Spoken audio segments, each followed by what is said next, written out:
Bu gün istəyirəm təzkiyə haqqında danışım. İslam peyğəmbərinin, ümumiyyətlə peyğəmbərlərin bəşəriyyət haqqında 2 missiyası olub. 1. Təlim, 2. Təzkiyə. Bunu bizim dildə tərcümə eləsək, təlim və tərbiyə bu işlə məşğul olub. Peyğəmbərlərin əsas missiyası bu olub. Təlim dedikdə dini ritualların təlim olunması, yəni namaz, oruc, zəkat, xumus, oruc necə tutulmalıdır, dəstəmazın nələr batil edir. Bunlara deyirlər təlimlər. Bir də var tərbiyə, yəni təzkiyə. Təzkiyə budur ki, insanın mənəvi baxımından paklanması, qəlbinin təmizlənməsi. Bu təzkiyədir. Biri zahirlə məşğul olur, biri də daxillə. Biz adətən dini ritualları yerinə yetirməklə elə bilir ki, əsas hədəfə çatmışıq. Yəni artıq dindarıq, Allahın istədiyi bəndələrik. Yəni mən namaz, oruc tuturam, zəkat verirəm, xumus verirəm. Mən artıq Allahın yolundayam, Allah adamıyam. Amma əslində belə deyil. İnsan o vaxt Allah adamı olur, o vaxt Allaha yaxın olur, o vaxt Allahın əziz bəndəsi olur, onun qəlbi paklaşanda, yəni təzkiyə baş verəndə. Bizim hədəfimiz kamillikdir. Bizim hədəfimiz namaz, oruc deyil. Namaz, oruc müqəddimədir. Nəyə? Qəlbin təmizlənməsinə.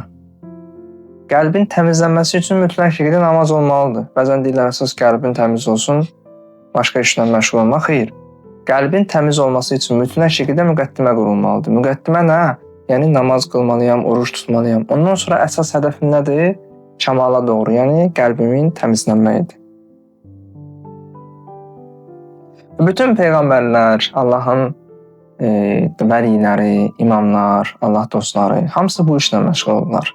Təlim və tərbiyə. Bugünkü zamanda peyğəmbər və imamlara əl çatmır. Bugünkü müəllimlər, ustadlar, alimlər sayılır ki, hədisdə də var ki, alimlər peyğəmbərlərin varisidir. Başqa bir hədisdə də var ki, kim mənim sünnətimi diri saxlasa, onlar mənim canişinlərim, xəlifəmdir.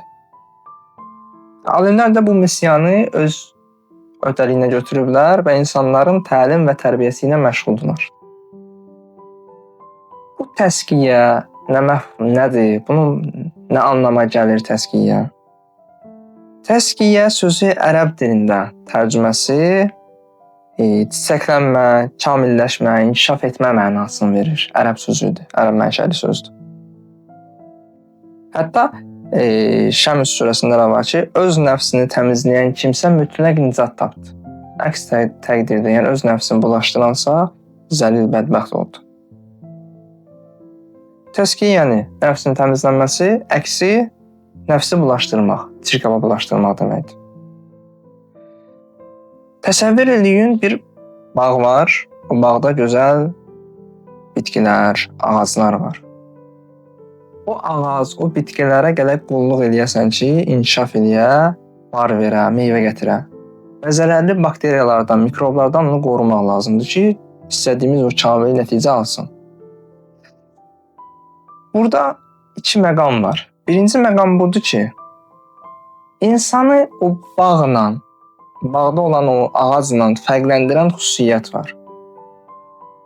O ağac qeyri-ixtiyari olaraq, yəni Allahın əlində olaraq ona qulluq olunsa, zərərli bakteriyalardan qorunsa, yəni həşəratlardan qorunsa və xidmət olunsa, o mütləq şəkildə bar verəcək. O ixtiyarı deyil ki, bar vereyim, verməyim, yox. Əgər düzgün şəkildə xidmət olunsa, o mütləq şəkildə bar verəcək.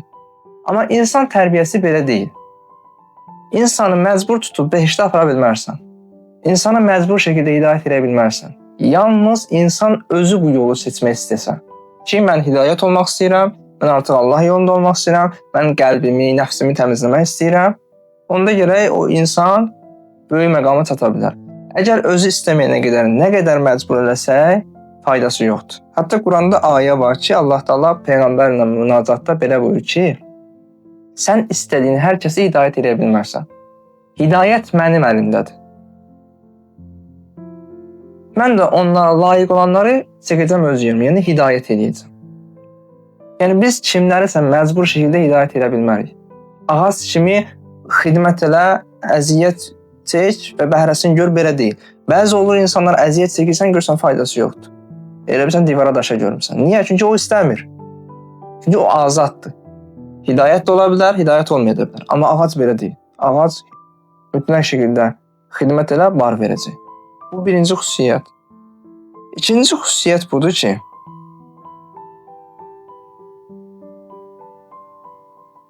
ağaca gərək kənardan xidmət göstərəsən.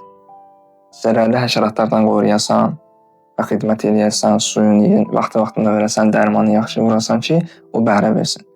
Yəni kənardan kimsə onu köməlik edir. Amma insan belə deyil. İnsanı o bağdan, o ağacdan fərqləndirən xüsusiyyət budur ki, insan daxilən öz-özünün üstündə işləsə, mənəvi təkamülə çata bilər. Yəni azad şəkildə iradəsi ilə müəllimsiz bu yolu qət eləyə bilər, bu yolu gedə bilər. Şərt deyil. Bəzən biz elə fikirləşirik ki, bizim hidayət olmamız üçün mütləq şəkildə bir yol göstərən müəllim olmalıdır. Düzdür, böyük məqamlar, ali mərtəbələr var ki, onları ustadsız keçmək olmur. Onlar ariflərin keçdiyi mərhələlərdir. Bizim hələ ora gəlib çata bilməmişik. Biz hələ müqəddimələrlə başlayırıq ki, o ali məqamlara ilkin pillələrdəyik, belə deyək. Və burada müəllim olsa nə gözəl. Olmasa da biz irəliyə bilərik. Ali məqamlarda biraz çətinlik çəkə bilərik. Hətta belə bir deyim var ki, dövrün İskəndəri olsan da əgər, zülmətdə ustadsız eyləməz səfər. Yəni bu qaranlıqda özün tək başına səfərə çıxma. Hətta məşhur bir deyim də var. Əgər bu yoldasansa, bu yolda ali mərtəbələrə qalxırsansa, əgər ustadın yoxdursa, bilginən sənin ustadın şeytandır. Nəyə görə bəzi ariflər müəyyən bir məqama çatandan sonra azır, çaşır? Çünki artıq onları şeytan idarə edir. Və şeytanla rabitəyə gəlirlər, elə bilirlər ki, Allahla rabitəyə girirlər. Və elə bilirlər ki, Allahla bağ qurublar. Halbuki onların qurduğu bağ şeytandır. Ona görə də müəyyən məqamlara çatanda insan ehtiyatlı olmalıdır. Sual edirlər ki, nəfs nədir, əqil nədir? Bunlar ayrı-ayrı bir məfhumlardır. Bunların müharibəsi deyiləndə əqillə nəfs arasında müharibə aparılır. Bunlar nə anlama gəlir? Nə şeydir? Bu cidal nədir? Bu nə anlamdır? Əvvəla bunu bilməliyik ki, nəfs də, əqil də bizim daxili meyillərimizdir. Yəni bunlar əslində ayrı-ayrı bir şey deyil. Sadəcə bunlar haldır. Nəfs deyildikdə, nəfs yəni özüm, yəni mən bu anlama verir. Ərəb dilindədir söz. Yəni nəfs deyiləndə mən öz deməkdir. Bu nəfs, bu özümün halları var. Müəyyən hallara düşür. Bu halların müəyyən adlar qoyublar. Əmmarə, ləvvamə və mütməinnə. Əmmarə nəfs odur ki, pis nəfsdir. İnsan bəzi şeylərdə ifrata varır. Əylənmək, istirahət, gəzmək, gülmək. Bunlar bizim təbii və fitri olan istedadımızdır. Tələb edir bədənimiz ki, biz əylənək, biz gülək. Amma bu ifrata varanda olur əmmarə nəfs. Misal üçün, yemək təbii ehtiyacımızdır. Hamımız yemək yeyirik. Amma əmmarə nəfs gəlir, bəzən həddə aşır. Bəzən haram qazancı gətirir ki, haram qazancdan başqa yeməklər də yeyək. Əmmarə nəfs yəni həddə aşmaq, yəni ifrata varmaq. Bu nəfsin bu halıdır. Bir də var nəfs-i ləvvamə. Nəfs-i ləvvamə budur ki, bir insan pis bir çirkin əməl görür və görəndən sonra çox peşman olur. Və Allah da bu nəfsə and içir. And olsun ləvvamə nəfsə. Yəni nə? Yəni özün danlayan nəfsə. Peşman olur ki, mən bu çirkin əməli gərək görməzdim. Kaş gördüm. Buna deyirlər nəfs əmmarə. Bir də var ləfs-i mütməinnə. Ləfs-i mütməinnə odur ki, insan ağlına tabi edib, öz nəfsini ağlına tabi edib. Ağıl əgər razılıq verirsə, nəfsi də onu istəyir. Ağıl razılıq vermirsə, nəfs onu istəmir. Günahla üzbəüz dayanmırsan, nəfs deyir ki, günah elə. Amma ağıl deyir eləmə. Bunun faciəsi var. Nəfs-i mütməinnə ağla tabi olur. Bu sözdür ki, nəfs-i mütməinnə olur ki, arxain nəfs. Aramdır və günah görəndə çox rahat, profesional şəkildə uzaqlaşır günahdan. Eləmə. Pisdir, pisdir.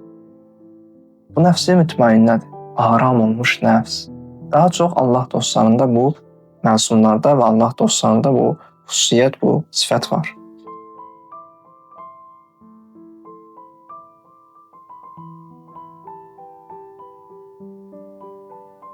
Bizim bəzi istəklərimiz heyvani istəklərdir. Bəzi istəklər ülvi, ali dəyərlərdir, ilahi istəklərdir. Əmmarə nəfs insanın heyvani istəklərdir. Yəni heyvan necə yaşayırsa, əmmarə nəfs sahibi də elə yaşayır. Amma ülvi məqama, o istəklərə, o ilahi baxışa sahib olan insanlar fərqli yaşayır. Onların ruh aləmləri fərqlidir. Quranda nə deyir? Deyir, mən onu öz ruhumdan üfürdüm. İnsan bu məqama çatır ki, nəfs-i mütməin onda hasıl olur və nəfs-i mütməin də həmin odur ki, Allah deyir ki, öz ruhundan ona üfürdüm. Ona deyirlər nəfs-i mütməinnə. Ali ruh, ali bir məqam.